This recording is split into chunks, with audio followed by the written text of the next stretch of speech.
সম্মানিত ভাই এবং বোনেরা, আসসালামু আলাইকুম। আশা করি আপনারা সবাই ভালো আছেন। আজকে আমি আপনাদের সঙ্গে শেয়ার করব যে অনলি মাত্র একটা গাছের পাতা দিয়ে জটিল ও কঠিন রোগের চিকিৎসা, অর্থাৎ আপনার দেশি মুরগির যে কোনো সমস্যার কারণে যদি আপনার মুরগিটা মারা যায়, সেক্ষেত্রে আপনারা কী ধরনের চিকিৎসা দেবেন এবং কোন গাছের পাতা দিলে আপনার মুরগিটা সুস্থ হয়ে যাবে এবং আপনার মুরগিটা আর ঝিমাবে না এবং আপনার মুরগিটার কোনো ধরনের সমস্যার সম্মুখীন হতে হবে না ইনশাল্লাহ। তো সেই পদ্ধতিটা অবশ্যই আমি আপনাদের সঙ্গে শেয়ার করব। তো যে সকল বোনেরা যারা গ্রামে বাস করেন, যারা আমাদের মতো গ্রামে বাস করেন, তাদের কিন্তু মূল সমস্যাই হচ্ছে ঝিমানো রোগ। আর এই ঝিমানো রোগের কারণেই কিন্তু আমাদের মুরগিগুলো সবচেয়ে বেশি কিন্তু আমাদের মুরগিগুলো মারা যায় হচ্ছে ঝিমানো রোগের কারণে। আর এই ঝিমানো রোগের চিকিৎসা করতে আপনাকে টাকা খরচ করতে হবে না। তার কারণ আপনি যদি এই চিকিৎসা পদ্ধতি সম্পর্কে যদি একটু ধারণা থাকে, এই জীবাণু রোগ সম্পর্কে যদি আপনার একটু ধারণা থাকে, তাহলে দেখবেন যে ইনশাল্লাহ আপনার টাকা বাদে আপনারা আপনার দেশি মুরগির চিকিৎসা দিতে পারবেন খুব সহজে। সেক্ষেত্রে আপনার কোনো ধরনের ওষুধ এবং আপনার যে আহামরি টাকা খরচ করতে হবে আপনার মুরগির জীবাণু রোগের চিকিৎসা করার জন্য, ইনশাল্লাহ সেটার কোনো প্রয়োজন নেই।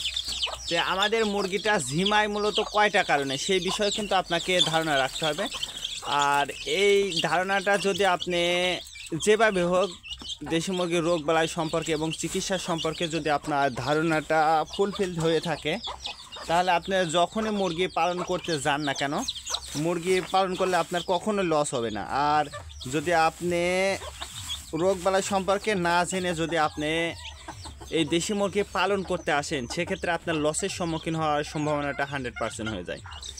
তার কারণ আপনাকে 3টা রোগ সম্পর্কে, দেশি মুরগির চিকিৎসা এবং 3টা রোগ সম্পর্কে আপনাকে জানতেই হবে। সেটা আজ হোক কাল হোক, আপনি যদি এই চিকিৎসা ব্যবস্থা সম্পর্কে যদি ধারণা এবং জানতে না পারেন, সেক্ষেত্রে কিন্তু আপনার মুরগিটা মারা যাওয়াটাই স্বাভাবিক। আর বিশেষ করে এখন কিন্তু আপনার চারিপাশে মুরগিগুলো মারা যাচ্ছে কিনা আমি জানি না, কিন্তু আমাদের অঞ্চলে কিন্তু অলরেডি মুরগির ঝিমানো রোগটা কিন্তু শুরু হয়ে গেছে এবং মুরগিগুলো কিন্তু মারা যাচ্ছে। মানুষ ঔষধ কিনে খাওয়াতে চায়, কিন্তু এই পাতা দিয়ে আদিম যুগের যে চিকিৎসাটা, এই চিকিৎসাটা কিন্তু তারা করতে চায় না। তার কারণ তারা মনে করে যে ঔষধই মনে হয় বেশি প্রয়োজন। আমি মনে করি যে ওষুধের চাইতে আপনি যদি আপনার মুরগির যে পাতা, গাছের পাতা দিয়ে বা ঘরোয়া যে চিকিৎসা পদ্ধতি আছে, এইটা যদি দিয়ে আপনি চিকিৎসা করেন, আমি বলবো যে আপনার মুরগিটা দ্রুত সুস্থ হয়ে যাবে।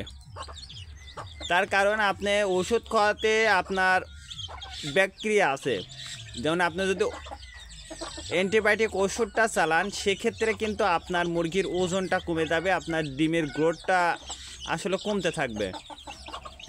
আর আপনি যদি গাছের পাতা দিয়ে যদি আপনারা সঠিক নিয়মে চিকিৎসা করতে পারেন, আপনার মুরগি একটা মুরগিও মারা যাবে না এবং ঝিমাবেও না 100%।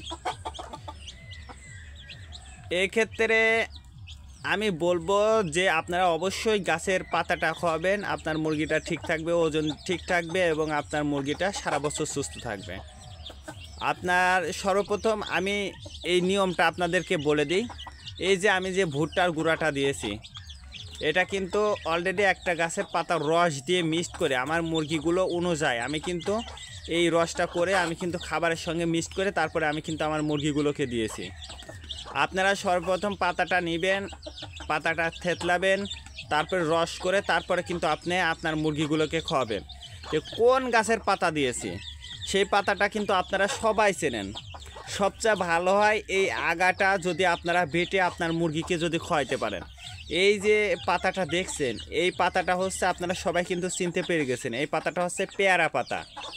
পেয়ারার পাতা চেনেন না এমন কোনো মানুষ কিন্তু গ্রাম বা শহরে নাই, তার কারণ পেয়ারাটা কিন্তু কম বেশি সবাই খায়। তো এটা সেই পেয়ারা পাতা। তো এই পেয়ারা পাতার আগাটা যদি আপনারা বেটে আপনার মুরগিকে খাওয়াইতে পারেন, তাহলে কিন্তু দেখবেন সবচেয়ে ভালো কাজ করবে। তারপরেও আপনারা আগা তো সবসময় পাওয়া যায় না, এক্ষেত্রে আপনারা অবশ্যই এই যে এই পাতাটা সুন্দরভাবে বেটে রস করে তারপরে আপনারা আপনার মুরগিকে খাওয়াবেন, দেখবেন যে ইনশাল্লাহ আপনার মুরগির বাচ্চা হোক মুরগি হোক দ্রুত সুস্থ হয়ে যাবে। তো আজকে এ পর্যন্ত, ভালো থাকবেন, আল্লাহ হাফেজ।